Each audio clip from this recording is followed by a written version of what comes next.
Welcome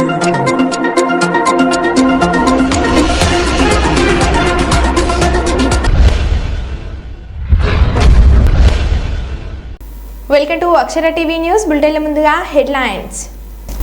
అర్జీదారుల సమస్యలపై తక్షణమే స్పందించాలి కలెక్టర్ శివశంకర్.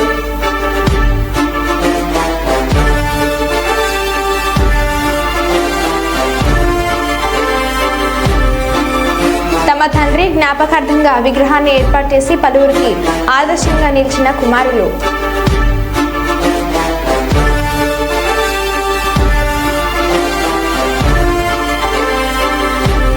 ఖమ్మం జిల్లాలో మంత్రి పొంగులేటి విస్తృత పర్యటన.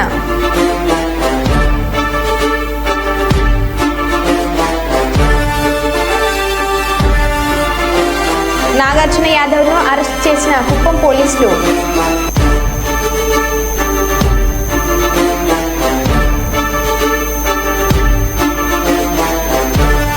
హన్మకొండ పరిఖల శివార్లో ఉన్న వంతెన్ని పరిశీలించిన కలెక్టర్ ప్రావీణ్య.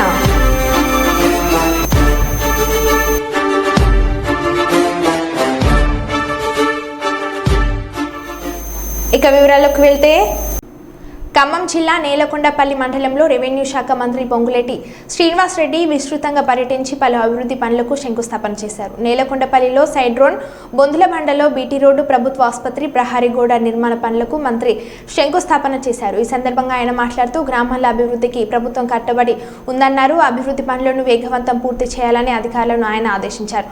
అర్హులైన ప్రతి ఒక్కరికి ప్రభుత్వ పథకాలు అందుతాయని ఆయన తెలిపారు. పాలేరు నియోజకవర్గాన్ని అన్ని రకాలుగా అభివృద్ధి చేస్తానని శ్రీనివాసరెడ్డి చెప్పారు.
పెట్టిన లెంత్ వరకు కరెక్ట్గా ఇచ్చారు. డ్రైన్ ఎగ్జిట్ అయ్యేటట్టు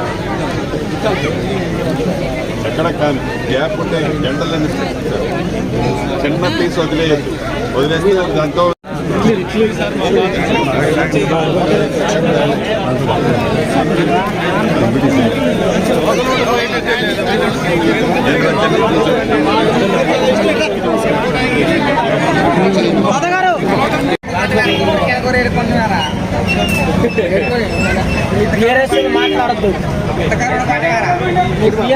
హన్మకొండలో వర్షాల కారణంగా దెబ్బతిన్న హన్మకొండ జిల్లా నడికుడ మండలం కంటాత్మకూర్ గ్రామ శివార్లో నిర్మాణంలో రోడ్డు, అదేవిధంగా పర్కల శివార్లో ఉన్న చెలివాగు వంతెనను జిల్లా కలెక్టర్ పి ప్రావీణ్య సోమవారం పరిశీలించారు.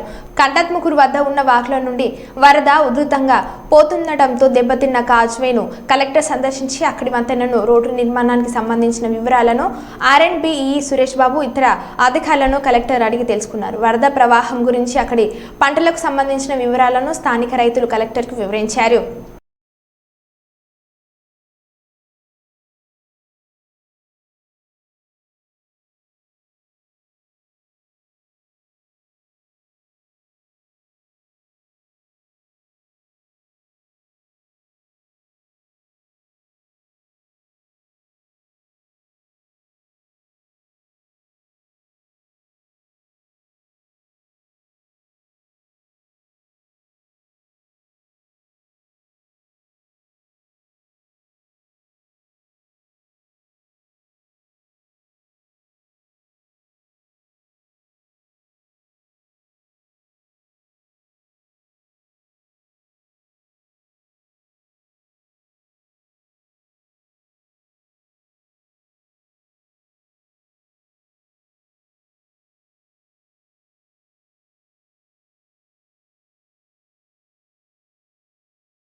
ఈరోజు పర్కాల్ మండల్లో పర్కాల్ నుంచి భూపాల్పల్లి వెళ్ళే నేషనల్ హైవే రోడ్డు ఇన్స్పెక్షన్ చేయడం జరిగింది. ఇక్కడ హెవీ వర్షంతో నిన్న నైట్ ఒక స్టార్టింగ్ పిల్లర్ దగ్గర కొంచెం రోడ్డు కేబిన్ అయింది ఇన్ఫర్మేషన్ వస్తే నిన్న నైట్ ఇంజనీర్స్ ఎన్హెచ్ వాళ్ళ ఇంజనీర్స్ అవ్వచ్చు అండ్ మన లోకల్ తహసీల్దార్ పోలీస్ డిపార్ట్మెంట్ ముగ్గురు కలిసి రోడ్ కార్డన్ ఆఫ్ చేసి అలానే ఒక లేన్లోనే ట్రాఫిక్ మూవ్ అయ్యేలాగా హెవీ వెహికల్స్ కూడా అలౌ చేయకుండా ట్రాఫిక్ కంట్రోల్ చేయడం జరిగింది. ఈరోజు మార్నింగ్ నుంచి వర్క్స్ కూడా స్టార్ట్ అయినాయి అండ్ కంపాక్షన్ చేసి ఈ రోడ్డు లేటెస్ట్గా ఈరోజు ఈవినింగ్ కల్లా ఫుల్ షేప్లో రిస్టోర్ చేసే ప్రయత్నం. దీంతో పాటు నడికుడ మండల్లో కంటాత్మకూర్ లో లైన్ కాస్వే ఏదైతే ఉందో అక్కడ డైవర్షన్ రోడ్ ఏదైతే క్రియేట్ చేశారో అది డిస్ట్రాయ్ అయినట్టు ఇన్ఫర్మేషన్ వచ్చింది. అది కూడా ఇన్స్పెక్ట్ చేశాము అండ్ వాటర్ లెవెల్స్ తగ్గిన తర్వాత ఆ రోడ్ వర్క్స్ కూడా కమెన్స్ అవుతాయి అనేది తెలియజేస్తున్నాము. అండ్ ఇప్పటి వరకు మనకి దాదాపు ఒక 40 mm రెయిన్ఫాల్ వచ్చింది. ఎక్కడ కూడా మేజర్ ఇబ్బందులు ఏం లేవు. అండ్ అదేవిధంగా మనము హెల్త్ డిపార్ట్మెంట్కి ఆశా వర్కర్స్ ఏఎన్ఎంస్ అందరూ కూడా ఫీల్డ్లో అందుబాటు ఉండాలి అని ఇన్ఫర్మేషన్ ఇవ్వడం జరిగింది. వాళ్ళు ఇంటింటికి వెళ్ళి ఏమైనా జ్వరాలు కానీ ఏమైనా ఉంటే అవన్నీ కూడా పబ్లిక్కి అందుబాటులో ఉండాలి అని చెప్పి తెలియజేశాము. దాంతోపాటు మన శానిటేషను ప్లస్ అలానే డిలాపిడేటెడ్ బిల్డింగ్స్ ఏమైనా ఉంటే పంచాయతీరాజ్ డిపార్ట్మెంట్ మున్సిపల్ డిపార్ట్మెంట్ కూడా చెప్పడం జరిగింది దట్ వర్షం తగ్గింది కాబట్టి ఇప్పుడు బురద కానీ సిల్ట్ ఇవన్నీ క్లియర్ చేసుకోవాలి అని. అండ్ ఎవరు కూడా ఇంకా నెక్స్ట్ 2-3 days కూడా మనకి పాత బిల్డింగ్స్లో ఎవరు ఉండదు అనేది రిక్వెస్ట్ చేస్తున్నాము. ఎందుకంటే తడిగోడలు కూలే అవకాశం ఉంటుంది కాబట్టి ఇంకొక నెక్స్ట్ 72 hours వరకు కూడా రిలేటివ్స్ ఇంటూ కానీ చుట్టాల ఇంటికి కానీ అట్లా వెళ్ళాలి అని కోరుతున్నాము. అండ్ పంచాయత్ డిపార్ట్మెంట్ నుంచి కూడా ఇదే ప్రయత్నాలు చేస్తున్నాము. అండ్ నెక్స్ట్ 24-48 hours కూడా మేము అలర్ట్గా ఉంటున్నాము. అన్ని డిపార్ట్మెంట్స్ కూడా ఫీల్డ్లో ఉండి అలర్ట్గా ఉండాలనేది రిక్వెస్ట్ చేస్తున్నాము. మహబూబాద్ జిల్లా చిన్నగూడూరు మండల కేంద్రంలో దాశరథి శత జయంతి వేడుకలు ఘనంగా నిర్వహించారు. ఎమ్మెల్సీ ప్రముఖ కవి దేశపతి శ్రీనివాస్తో కలిసి డోర్నకల్ ఎమ్మెల్యే ప్రభుత్వ విప్ రామచంద్రుడు నాయక్, మహబాద్ MLA Murali Naik, MLC Ravinder Rao, cinema రచయిత నిర్మాత డైరెక్టర్ జాతీయ బీసీ చైతన్య సమితి తెలంగాణ రాష్ట్ర అధ్యక్షులు బయ్య వెంకట నరసింహరాజ్, టీయూడబ్ల్యూజే రాష్ట్ర ఉపాధ్యక్షులు గాడిపల్లి మధు, దశరథి జయంతి ఉత్సవ కమిటీ కన్వీనర్ కనుగంటి కమలకర్, కాంగ్రెస్ నాయకులు రావుల రామరెడ్డి, సుధాఖాని నాగేష్, గాడిపల్లి జీవన్, దశరథి కృష్ణమాచార్యులు విగ్రహానికి పూలమాలలు వేసి ఘనంగా నివాళులను అర్పించారు. అనంతరం చిన్నగూడూరు నుండి మహబాద్ ఎస్వీఎం ఫంక్షన్ హాల్ వరకు బైక్ ర్యాలీ నిర్వహించారు.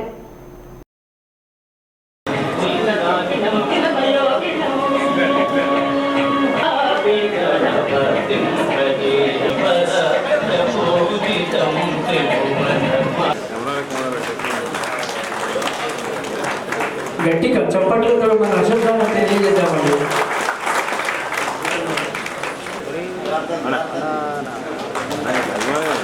మన చప్పట్లే వారికి సన్మాన దుప్పట్లు అవుతాయి. మరి స్టార్టింగ్ హైదరాబాద్ జర్నలిస్ట్ యూనియన్ అధ్యక్షులు శంకర్ గౌడ్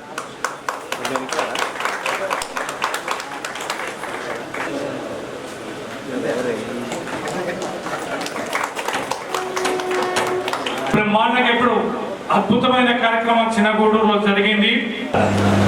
నిరాజలి గారు హైదరాబాద్ నుంచి వచ్చి వాస్తవంగా భార్య పెద్దలు ఈ గౌరవనీయులు శాస్త్ర మండలి సభ్యులు రవీంద్రరావు గారు ఈ బీజాలు నాటబడుతున్నాయి. దాశరథి గుర్తులను మనం నిర్మించుకుందాం. ఇది బలమైనటువంటి పునాదులు వేద్దాం. మంచి సమాజం నిర్మాణంలో దాశరథి గారి లాంటి కార్యక్రమాలు బ్రహ్మాండంగా కొనసాగిస్తామని ఈ సందర్భంగా మనవి చేస్తూ హాజరు రచయిత కవి శ్రీ నందిని సిద్ధారెడ్డి గారు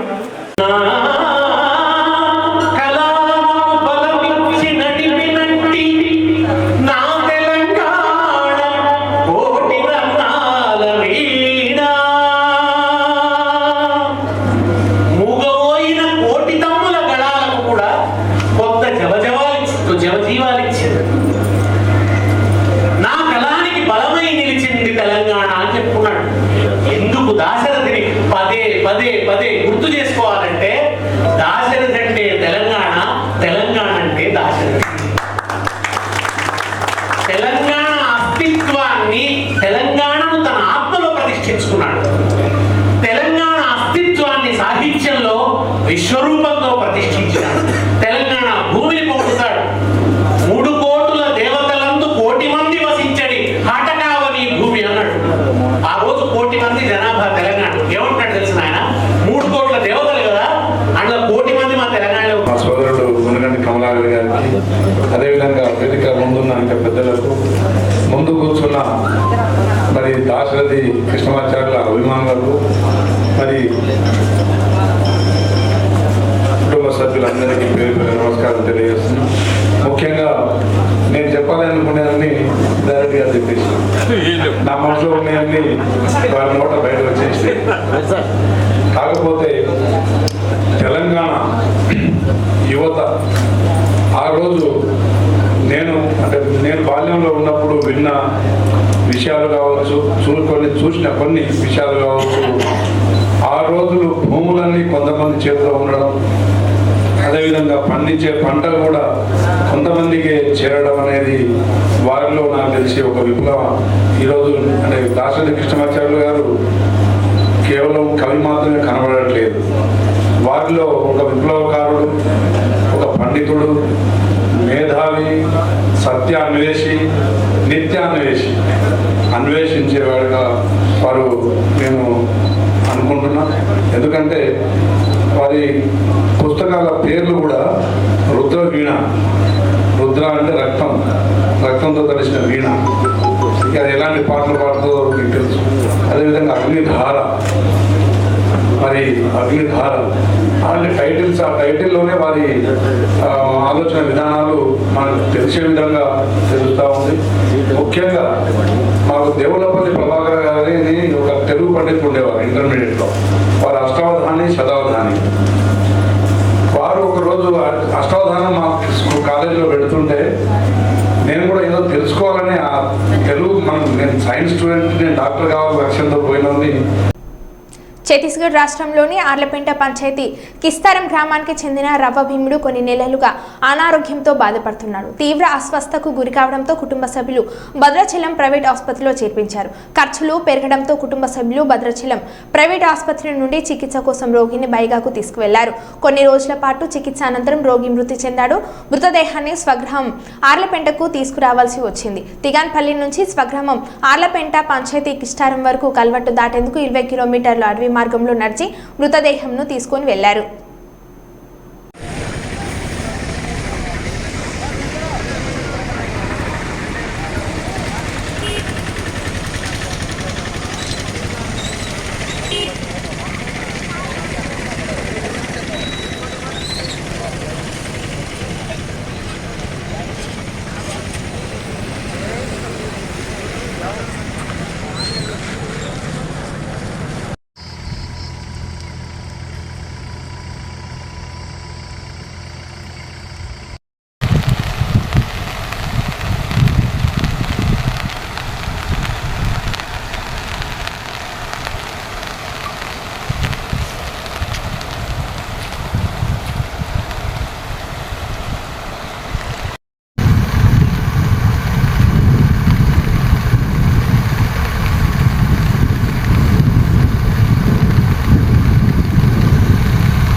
Ramagundam police commissionerate Mancherial zone Chennur rural Nilwai police station పరిధిలోని వేమనపల్లి మండలంలో గత 5 రోజులుగా కురుస్తున్న వర్షానికి ప్రాణాహిత నదిలో నీటి ప్రవాహం పెరిగి రాచర్ల మల్కాలపేట మధ్య గల వంతెన మునిగిపోయింది. ప్రజలు అత్యవసర పరిస్థితిలో ప్రయాణం చేయలేకపోయారు. అట్టి సమాచారం తెలిపిన Ramagundam police commissioner Srinivas IPS DCP Mancherial రాచర్లకి జిల్లా పోలీస్ రెస్క్యూ టీంతో వెళ్లి అక్కడ ప్రజల పరిస్థితి చూసి వారికి సహాయం అందించామని తెలుపగా DCC Bhaskar Jaipur ACP A Venkateswarlu Chennur rural CI Sudhakar వాళ్ళతో కలిసి రెస్క్యూ టీంతో స్వయంగా బోటు నడిపి రాచర్ల మధ్య బ్రిడ్జి మునిగిపోయిన ప్రాంతానికి మరియు రహదారి దిగ్బంధం ప్రాంతానికి వెళ్లి పరిస్థితిని సమీక్షించి అక్కడి ప్రజలకు పోలీసులు ఎల్లప్పుడూ అందుబాటులో ఉంటారని ధైర్యంగా ఉండాలని మంచిర్యాల డీసీపీ భాస్కర్ తెలిపారు.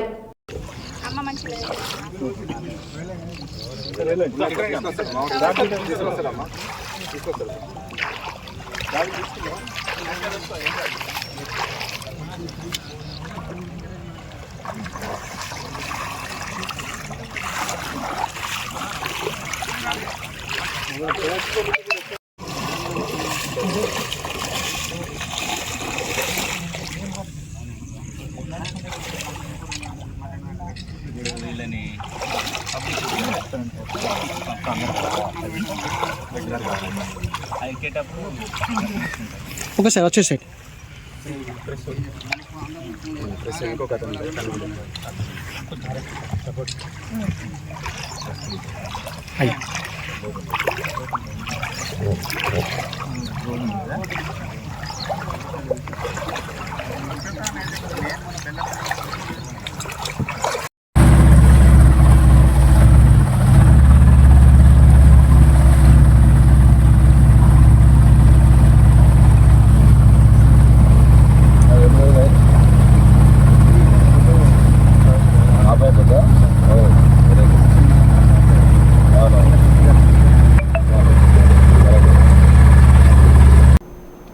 సీఎం చంద్రబాబుపై వైసీపీ రాష్ట్ర అధికార ప్రతినిధి నాగార్జున యాదవ్ అనుచిత వ్యాఖ్యలు చేయడంతో పలువురు టీడీపీ నేతలు పోలీసులకు ఫిర్యాదు చేశారు. ఈ నేపథ్యంలో నాగార్జున యాదవ్ను కుప్పం పోలీసులు నిన్న రాత్రి అదుపులోకి తీసుకున్నారు. కాగా ఈ నెల 25వ తేదీ వరకు నాగార్జున యాదవ్ను అరెస్ట్ చేయకూడదని హైకోర్టు ఆదేశించడంతో కుప్పం పోలీసులు 41A నోటీసులు జారీ చేశారు. అనంతరం కుప్పం సరిహద్దులోని తమిళనాడు బార్డర్లో బందోబస్తు నడుమ నాగార్జున యాదవ్ను వదిలిపెట్టారు. ఎందుకు అరెస్ట్ చేశారని నాగార్జున యాదవ్ను కర్నూలు కలెక్టర్ కార్యాలయంలో సునయన ఆడిటోరియంలో సోమవారం నిర్వహించే ప్రజా ఫిర్యాదుల పరిష్కార వేదిక కార్యక్రమం మధ్యాహ్నం 2 గంటల వరకు నిర్వహించాలని జిల్లా అధికారులందరూ ఉండాలని కోరుతూ ఫిర్యాదులను పట్టుకొని ప్రజా ఫిర్యాదుల పరిష్కార వేదిక ముందు కూర్చొని చూపారు. జిల్లా కేంద్రంతో పాటు జిల్లా నలుమూలల నుంచి సమస్యలను చెప్పుకునేందుకు వస్తే అధికారులు ఎవరూ లేకపోవడం బాధాకరమని అన్నారు.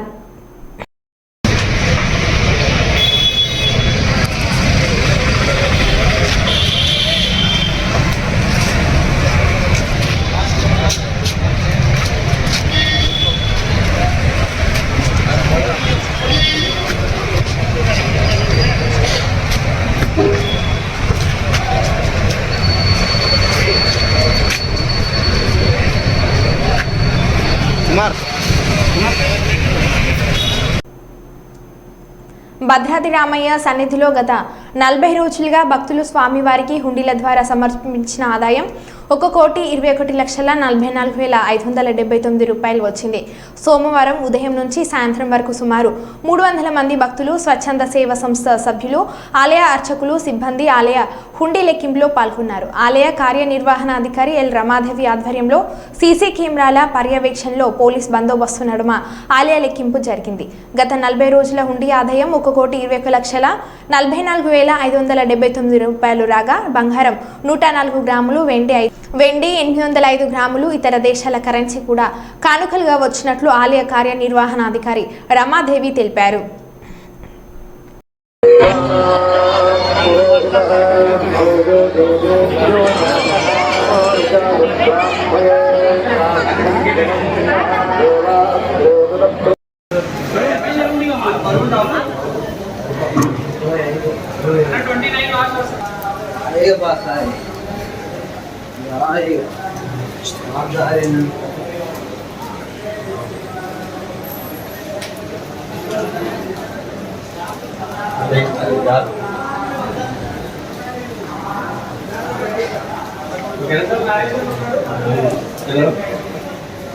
Okay.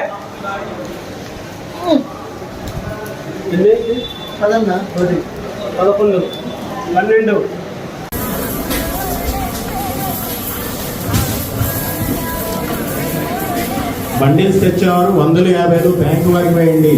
టేబుల్ మీద 150 వేయండి. కింద 10లు 20లు. ఈ పక్కన మా పేద పండితుల దగ్గర 500 200.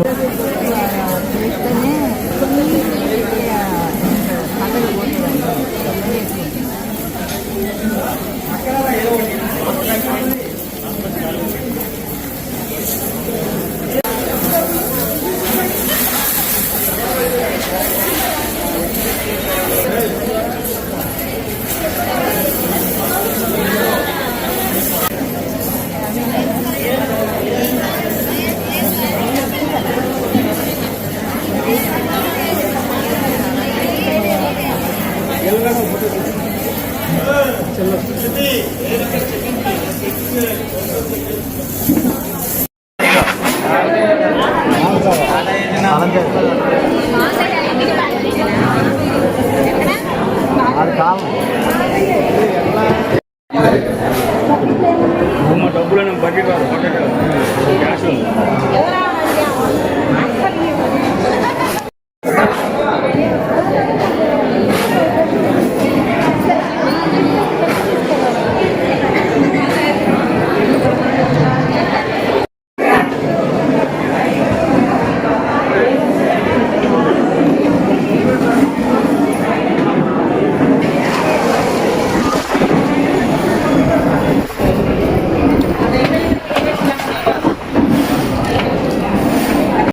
మంత్రి నారా లోకేష్ మాట్లాడుతూ నాడు నేడు అంటూ గత ప్రభుత్వం చేసింది మొత్తం ప్రచార ఆర్భాటమే. 2 విడతల్లో చేసిన నాడు నేడు పనులు మొత్తం అవినీతి నాసిరకం. 2 విడతల్లో పనులు మొత్తం పెండింగ్ పెట్టారు. 3వ విడత అసలు మొదలే కాలేదు.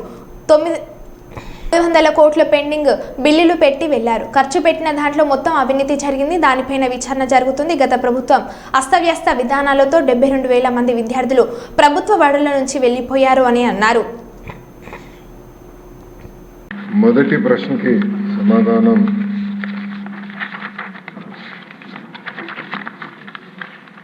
మొదటి విడత కింద 15,713 పాఠశాలల్లో ఈ కార్యక్రమం చేపట్టడం జరిగింది. కానీ మొదటి విడత పూర్తి చేసడానికి ఇంకొక 880 కోట్ల 39 లక్షల రూపాయలు అవసరం ఉంది. రెండో విడత కింద 22,311 పాఠశాలలో పనులు చేపట్టడం జరిగింది. కానీ ఇది కూడా పూర్తి చేసేదానికి 3,907.75 కోట్ల రూపాయలు తప్పనిసరిగా నాడు నేడు పైన ఒక ఎంక్వైరీ ప్రభుత్వం వేస్తుంది. అంటే ఎలాంటి సందేహం లేదు. అగ్రిమెంట్స్ ఏంటి, గతంలో ఎవరికి ఇచ్చారు ఈ వర్క్లు, ఎందుకు పనులు సరిగా జరగలేదు, నాసరికైన పనులు జరిగిననేది పేపర్లో కూడా గతంలో వచ్చింది. దానిపైన తప్పనిసరిగా ఎంక్వైరీ వేస్తాం.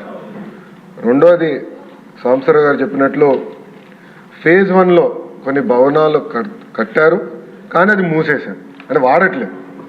ఏకంగా స్కూల్స్నే మూసేసే పరిస్థితికి వచ్చారు. తెలుగుదేశం, జనసేన, భారతీయ జనతా పార్టీ విధానం ఒకటి. ప్రభుత్వ పాఠశాలల్ని మేము బలోపేతం చేస్తాం. ప్రైవేట్ పాఠశాలలకి ధీటుగా ప్రభుత్వ పాఠశాలలు తీర్చిదిద్దాలనేది మా లక్ష్యం. అందుకే చంద్రబాబు నాయుడు గారి నాయకత్వంతో మెగా డిఎస్సి కూడా ప్రకటించాం. ఉపాధ్యాయుల పోస్టులు కూడా భర్తీ చేస్తున్నాం. నెక్స్ట్ ఇయర్ ఏదైతే స్కూల్ ఓపెన్ అయ్యే సమయానికి ఉపాధ్యాయులు కూడా పకడ్బందీగా మేము ఏర్పాటు చేస్తాం. దాంతోపాటు రాజుగారు ప్రధానంగా ప్లే గ్రౌండ్స్ ఏర్పాటు చేస్తే బాగుంటుందని కోరారు. ఉపాధి హామీ పథకంతో అనుసంధానం చేస్తాం. పవనంతో నేను చర్చిస్తాను. ఆయనతో పాటు మన స్పోర్ట్స్ మినిస్టర్తో కూడా ఆల్రెడీ డిస్కషన్ చేశాను. ఇంటర్ స్కూల్ కాంపిటీషన్ ఎట్లా పెట్టాలి, ఇంటర్ డిస్ట్రిక్ట్ కాంపిటీషన్స్ ఎట్లా ఏర్పాటు చేయాలి, కేవలం స్పోర్ట్సే కాదు ఆర్ట్స్ అండ్ క్రాఫ్ట్స్ని ఎట్లా ప్రోత్సహించాలి అని దానిపైన మేము కూడా డిస్కస్ చేస్తున్నాం. మొదటి ప్రశ్నకి సమాధానం